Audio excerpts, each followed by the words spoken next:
Ok, vamos a seguir con nuestra clase y vamos a orar. Papá, gracias por tu palabra, gracias por tus verdades que Jesús dijo que conociendo la verdad, conociendo tu palabra y más que eso, conociéndote a ti, seremos verdaderamente libres. Libres de nuestro pasado, libres del pecado, libres del diablo, libres para servirte a ti. Jesús, guíanos a esa libertad en ti. En el nombre de Jesús. Amén. Muy bien, hemos estado hablando al perdón.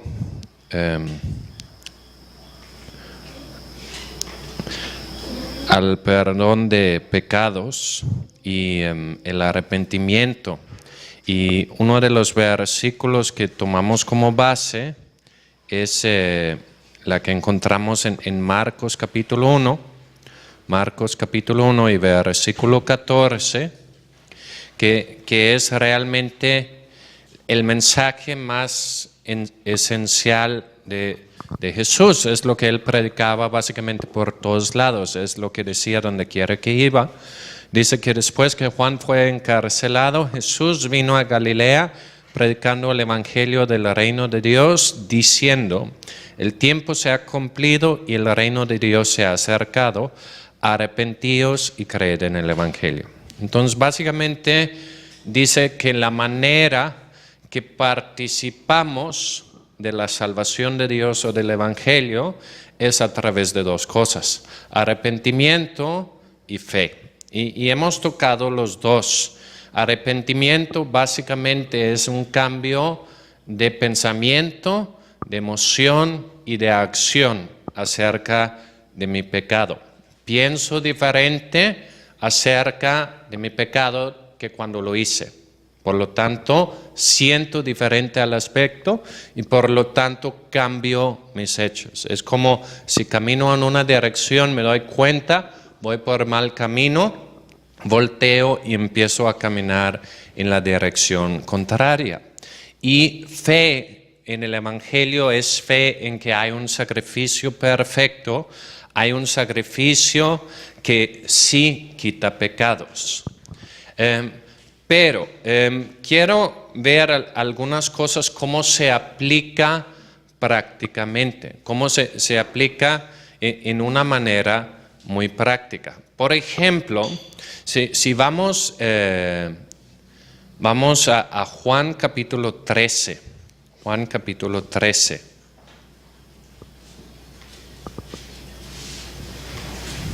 Que es en los últimos momentos que Jesús está con sus discípulos. Ahí dice en el versículo 4, dice que Jesús se levantó de la cena, se quitó su manto y tomando una toalla se la ciñó. Luego puso agua en un lebrillo y comenzó a lavar los pies de los discípulos y a enjuagarlos con la toalla con que estaba ceñido. Entonces vino a Simón Pedro y Pedro le dijo: Señor, ¿tú me lavas los pies? Respondió Jesús y le dijo: Lo que yo hago, tú no lo comprendes ahora, mas lo entenderás después. Pedro le dijo: no me lavarás los pies jamás. Jesús le respondió: si no te lavara, no tendrás parte conmigo. Le dijo Simón Pedro: Señor, no solo mis pies, sino también las manos y la cabeza.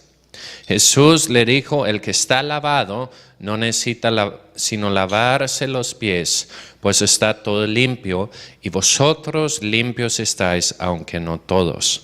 Porque sabía quién le iba a entregar, por eso dijo: no estáis limpios todos. Muy bien, entonces Jesús está lavando los pies de sus discípulos. Y llega Pedro y Pedro dice: no puede ser, o sea, tú eres el maestro, nosotros tus discípulos, debe ser al revés. Y Jesús dice algo muy interesante, él dice: si yo no te lavo, no tienes parte conmigo. ¿sí? O si no permites que yo te limpio, tú no tienes parte conmigo. Y Pedro, como es una persona medio extremo, dice, entonces déjame ir por el champú y mi toalla y vamos a darle todo, ¿sí? Todo el baño. Pero ahí Jesús contesta, dice, el que está lavado no necesita sino lavarse los pies, pues está todo limpio, y vosotros estáis limpios, aunque no todos. Muy bien. Entonces Jesús dice, no es necesario. ¿Por qué? Porque yo ya te limpié. ¿Sí? Ya estás limpio.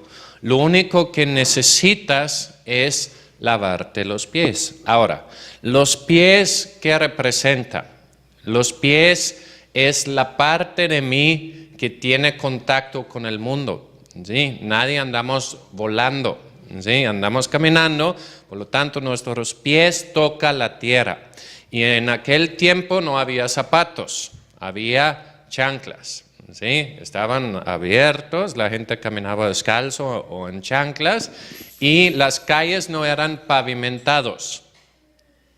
Las calles eran de tierra o de piedra y los carros no eran carros, eran carretas jalados por animales y animales a veces hacían sus necesidades. Entonces caminando pues se ensucia los pies y Jesús dice, oye, es necesario que yo te lavo los pies. Ahora, ¿qué representa eso?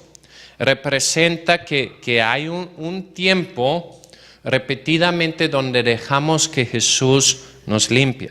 Y por ejemplo, en la oración del Señor, Jesús incluye una parte. Él dice, perdónanos nuestras ofensas, ¿sí? O nuestros pecados o deudas, como nosotros también perdonamos a los que pecan contra nosotros o a los que tienen deudas con nosotros. Y entonces eso es dejar que Jesús me limpie. Pero Jesús, ¿qué dice? En esencia tú ya eres limpio. ¿Por qué? Porque tienes parte conmigo. Y lo único que necesitas es lavarte los pies o lo que tiene contacto con el mundo, ¿sí? Pero ya eres limpio. Por ejemplo, si no sirve de mucho lavar un piso de tierra, ¿por qué no? Porque lo puedes lavar y sigue siendo tierra, ¿sí? Pero si tienes un material que es limpio, ahora le puedes lavar y quitar la tierra. Igualmente, nosotros antes de Cristo no nos puedes realmente lavar, porque pues, es como lavar una estatua de lodo. O sea, el momento que quitas el lodo ya no hay estatua. Entonces lo que Jesús hace es limpia nuestro pecado y pone algo dentro de nosotros que no está contaminado del pecado. Abajo del lodo pone oro, pone la naturaleza de Dios. Y es importante entender que Jesús dice eso. Ustedes ya están limpios. Lo dice 2 veces, lo dice, o mínimo 2 veces, lo dice aquí en Juan capítulo 13 y lo dice cuando habla de la vid y los pámpanos en Juan capítulo 15. Dice, ustedes ya están limpios. Y es importante entender eso, que por el sacrificio de Jesús, Dios ya no nos ve como sucios. Dios nos ve, ¿qué? Limpios. Porque Dios concluye, el sacrificio funcionó. ¿Ok? El sacrificio funcionó. Y por lo tanto, si el sacrificio funcionó, mi pecado ya ha sido quitado. ¿Sí? Si yo tengo esa taza y luego Arturo viene y me lo quita, ya no lo tengo, porque la taza no puede estar en 2 lugares. O lo tengo yo o lo tiene Arturo, por ejemplo. Igualmente, mis pecados. Si Jesús quita mis pecados, yo ya no los tengo, porque no pueden estar en 2 lugares. O están sobre mí o están sobre Jesús. Y por lo tanto, el que tiene parte con Jesús puede decir, estoy sin pecado. ¿Sí? ¿Por qué? Porque Jesús los quitó. Ahora, quiero que vemos otro pasaje en Primero de Juan capítulo 1.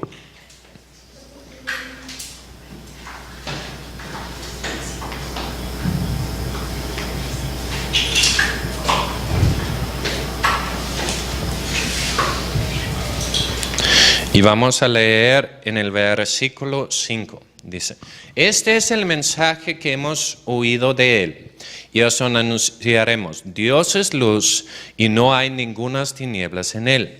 Si decimos que tenemos comunión con él y andamos en tinieblas, mentimos y no practicamos la verdad. Pero si andamos en luz como él está en luz, tenemos comunión unos con otros y la sangre de Jesucristo nos limpia de todo pecado. Si decimos que no tenemos pecado, nos engañamos a nosotros mismos y la verdad no está en nosotros. Si confesamos nuestros pecados, Él es fiel y justo para perdonar nuestros pecados y nos limpia de toda maldad.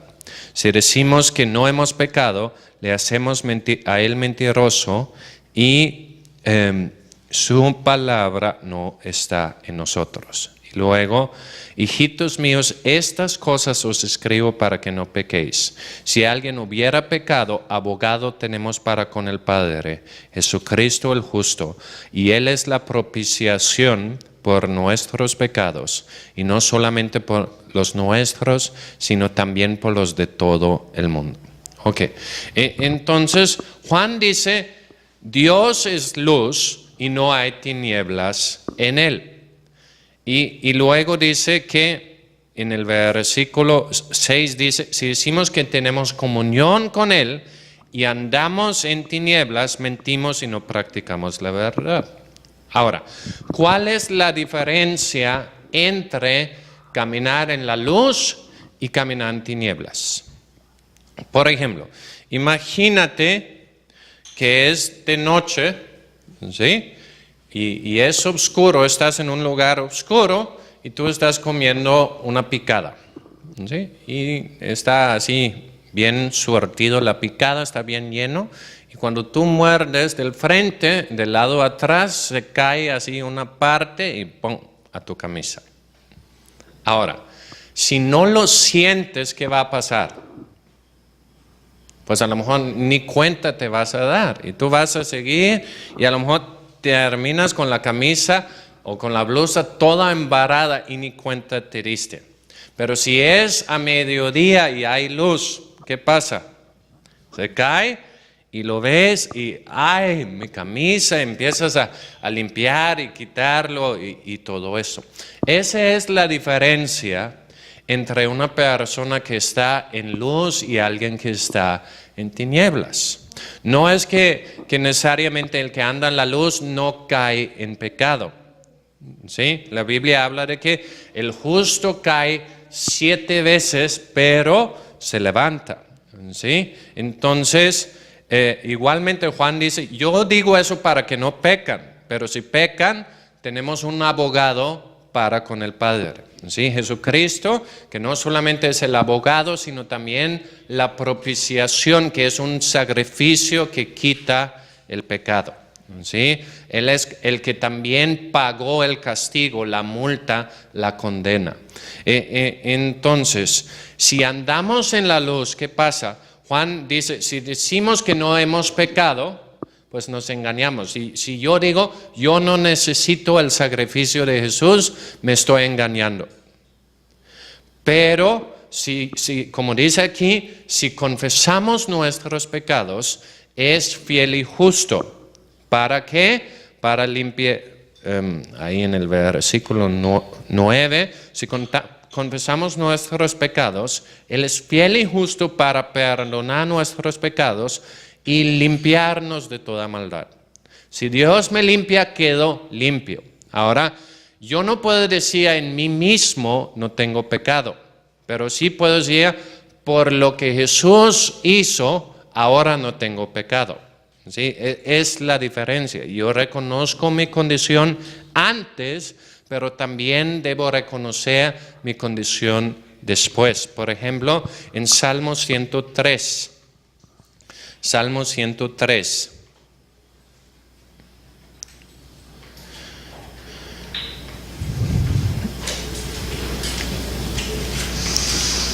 Versículo 2 dice, bendice alma mía a Jehová, no olvides ninguno de sus beneficios. Él es quien perdona tus iniquidades, el que sana todas tus dolencias. Él es el que rescata del hoyo tu vida, el que corona de favores y misericordias. El que sacia de bien tu boca, de modo de que rejuvenezcas como el águila. Jehová es el que hace justicia y derecho a todos los que padecen violencia. Sus caminos notificó a Moisés y a los hijos de Israel sus obras. Misericordioso y clemente es Jehová, lento para la ira y grande en misericordia. A ver, ¿dónde desapareció?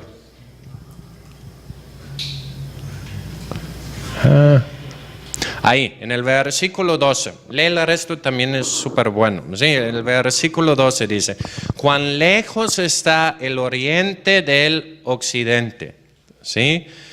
Hizo alejar de nosotros nuestras rebeliones. Como se compadece de los hijos, como el Padre se compadece de los hijos, se compadece Jehová de los que le temen. Porque Él conoce nuestra condición, se acuerda de que somos polvo. Entonces uno dice, Dios entiende mi condición. ¿Por qué? Porque Dios tuvo mi condición, aún todavía lo tiene. Jesús todavía tiene un cuerpo de hombre glorificado, pero Jesús aquí andaba bajo las mismas limitaciones que tú y yo, experimentaba las mismas tentaciones, con la diferencia que no cayó en ninguno. Como dicen Hebreos, Él fue tentado en todas las cosas, pero sin pecado. Y por eso Dios se compadece por nosotros y dice, tan lejos como el oriente está del occidente. ¿Qué tan lejos es eso? Un extremo a otro, y ni es como norte y sur, que hay un polo norte y un polo sur, que puedes medir la distancia. Es una distancia que ni está definido, ¿sí? Tan lejos Dios ha quitado nuestros pecados de mí. Y lo que vimos hace algunas clases, Dios dice, yo ni me acuerdo de ello.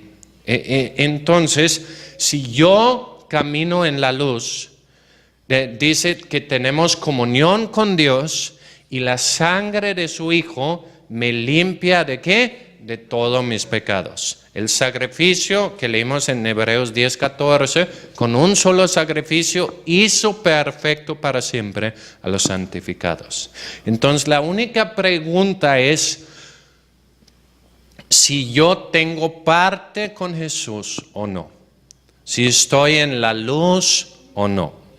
Y parte de lo que la muestra es mi reacción delante del pecado. ¿Sí? El que está en tinieblas dice, bueno, lo sigo encubriendo y a ver qué tanto lo puede seguir. Pero el que está en la luz, cuando cae, lo lleva con Dios y dice, Dios, perdóname y ayúdame a salir de eso. Es la diferencia. La otra manera de ver la diferencia es dos animales van caminando, uno es un cerdito y otro es una oveja. Ambos caen en un charco de lodo. ¿Sí? El cerdito, ¿qué hace? ¡Ay, qué rico! Me voy a revolcar y quedarme aquí un ratito. La oveja, ¿qué hace?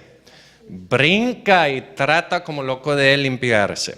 O el lodo revela la naturaleza del animal. ¿Sí? Igualmente, mi reacción cuando caigo en pecado revela de qué naturaleza soy. ¿Sí? Si soy alguien que dice, de aquí soy, aquí me quedo, o si soy alguien que dice, no, aunque caí, aunque yo lo hice, me siento horrible y quiero liberarme de esa cosa. Entonces, es lo que lo revela. Ahora, vamos a ver otro punto importante. Deja nada más sacarlo aquí.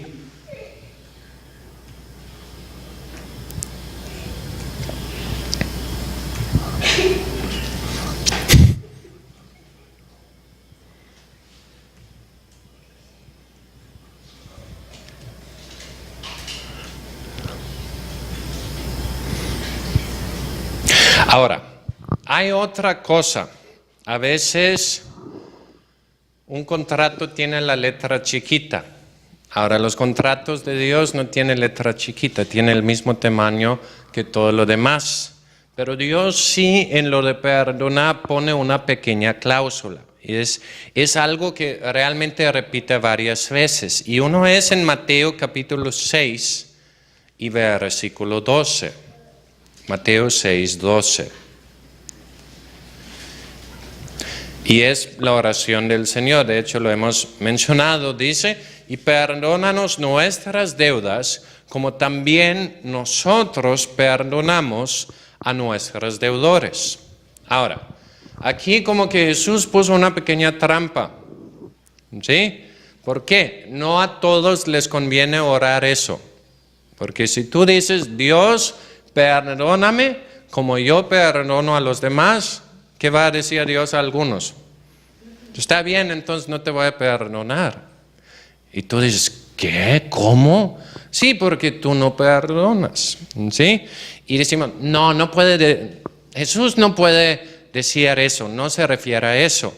Entonces, al final, en 2 versículos más abajo, en 6:14, justo cuando termina, Jesús dice, porque si perdonáis a los hombres sus ofensas, os perdonará también a vosotros vuestro Padre Celestial.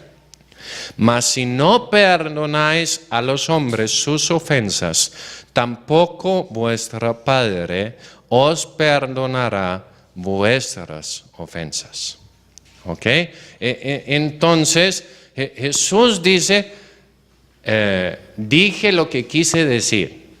¿Sí? O sea, escucharon bien. Ese es el punto. O el yo rehusar perdonar a alguien puede causar que el perdón de Dios no fluye en mi vida.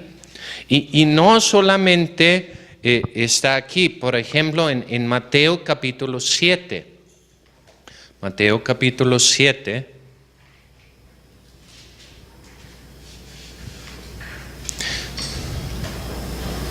En versículo 1 dice, no juzguéis para que no seáis juzgados, porque con el juicio que tú juzgas seréis juzgado, y con la medida que medís os será medido. ¿O por qué miras la paja que está en el ojo de tu hermano y no echas de ver la viga que está en tu propio ojo? ¿O cómo dirás a tu hermano, déjame sacar la paja de tu ojo, y he aquí la viga en el ojo tuyo?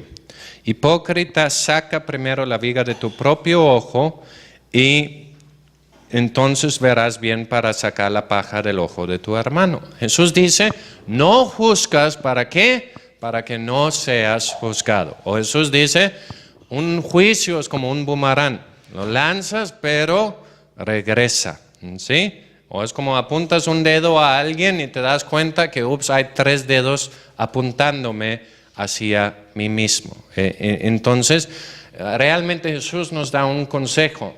No quieres ser juzgado, no juzgas a otros. ¿Sí? En lugar de juzgar, tenemos misericordia. Muy bien. Ahora, Santiago 2, 12. Santiago capítulo 2, versículo 12.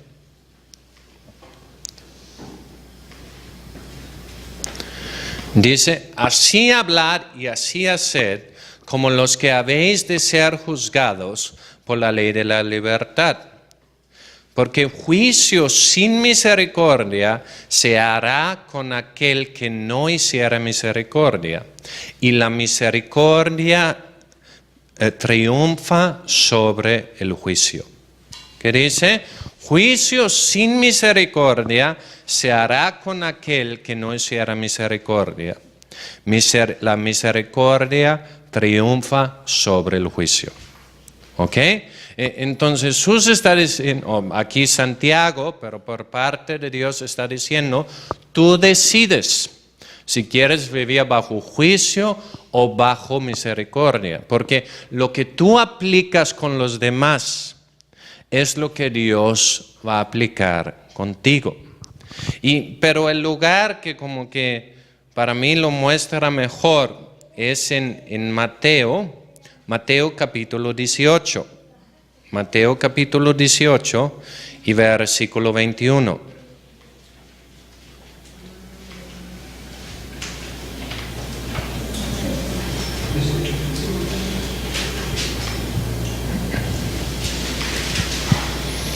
Dice, entonces se le acercó Pedro y le dijo, Señor, ¿cuántas veces perdonaré a mi hermano que peca contra mí? ¿Hasta 7? Jesús le dijo, no te digo hasta 7, sino aún 70 veces 7. Entonces Pedro hace una pregunta, ¿cuántas veces hay que perdonar?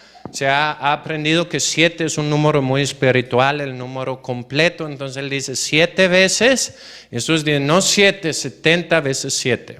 Que son 490 o tantas veces que te cansas de contar y decides nada más perdonar. Eso no creo que se refiera a así un libro y si llegas a 490 ya lo hiciste y ya no tienes que perdonar o algo así. No, él se refiere a sencillamente perdona. Aparte, él hace referencia a un pasaje en el Antiguo Testamento, en Génesis capítulo 4, donde Lamec dice, si Caín es vengado 7 veces, Lamec será vengado 70 veces 7.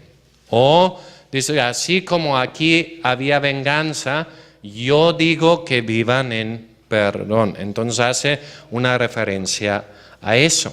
Entonces Pedro está a punto de irse, pero Jesús dice, oye, quédate un ratito y te voy a contar un cuento. ¿Sí? Entonces dijo, una vez en un país muy, muy lejano, ¿sí?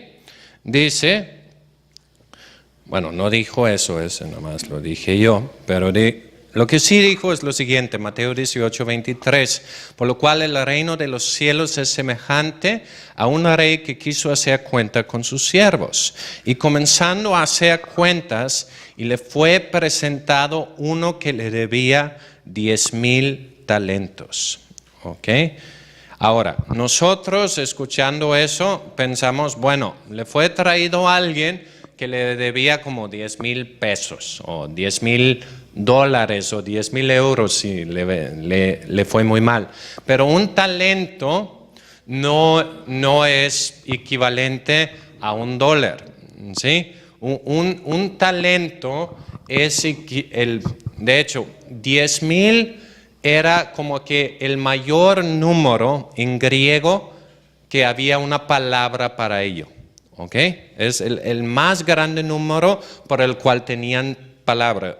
Entonces, si iban a decir números más grandes, tenían que hacer compuesto de varios. Entonces, el número más grande que puedes decir es en una manera sencilla, y talento era la moneda más grande. Entonces, el número más grande y la moneda más grande. Y un talento es el equivalente a 6,000 salarios mínimos. ¿Ok?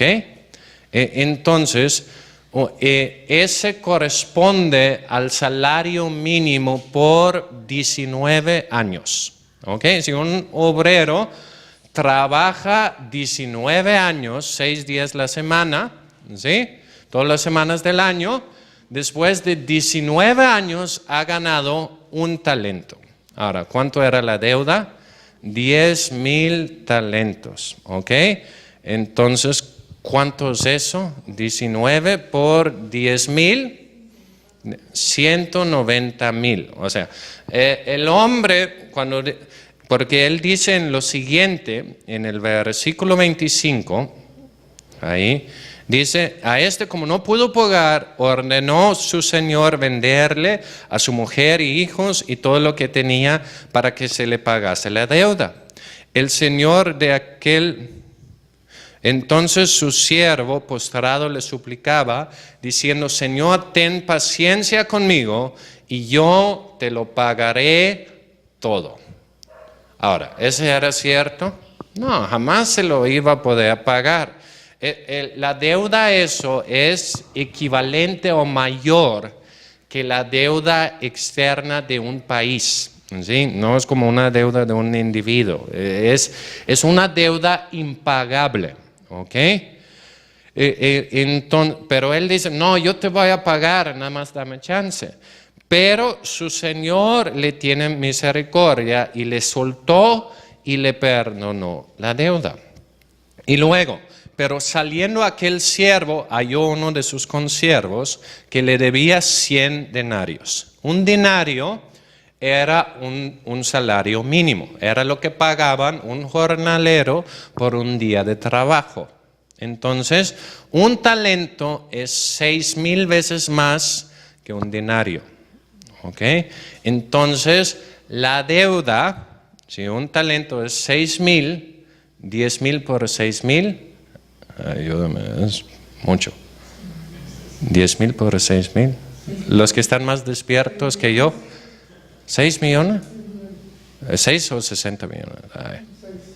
6 millones. Entonces, una deuda es 6 millones de veces más grande que el otro. ¿Ok? Entonces, él dice, bueno, él sale a uno de sus consiervos que le debía 100 denarios y haciendo de él le ahogaba diciendo, págame lo que debes. ¿Sí? Entonces su consiervo, postrándose a sus pies, le rogaba diciendo, ten paciencia conmigo y yo te lo pagaré todo. Mas él no quiso, sino fue y se echó y lo echó en la cárcel hasta que pagase la deuda. Viendo sus consiervos lo que pasaba, se entristecieron mucho y fueron y refirieron a su señor todo lo que había pasado. Entonces llamándole su señor le dijo, siervo malvado, toda aquella deuda te perdoné porque me rogaste. ¿No deberías tú también tener misericordia de tu consiervo como yo tuve misericordia de ti? Entonces su señor, enojado, le entregó a los verdugos hasta que pagase todo lo que debía. Así también mi Padre Celestial hará con todos vosotros, si no perdonáis de todo corazón cada uno a sus ofensas. Cada uno a su hermano sus ofensas. ¿Cómo creen que Pedro se fue después de eso? Así como, olvídalo, nunca pregunté nada, ¿sí? Y cuando vio a su hermano, ¿sí? ¿Qué dijo? Te perdono. Y la de mañana también te lo perdono de una vez, no te preocupes, yo te perdono todo. ¿Por qué? Porque él se vio en la historia. Él sabía que él era parte de esa parábola. ¿Quién era Pedro? El que debía 10,000 talentos, el que tenía la deuda impagable. ¿Quién era el de los 100 denarios? Su hermano. Y esa es nuestra situación con Dios. Hay gente, en la Biblia hablan de pecados muchas veces como deudas. ¿Por qué? Si alguien destruye algo tuyo,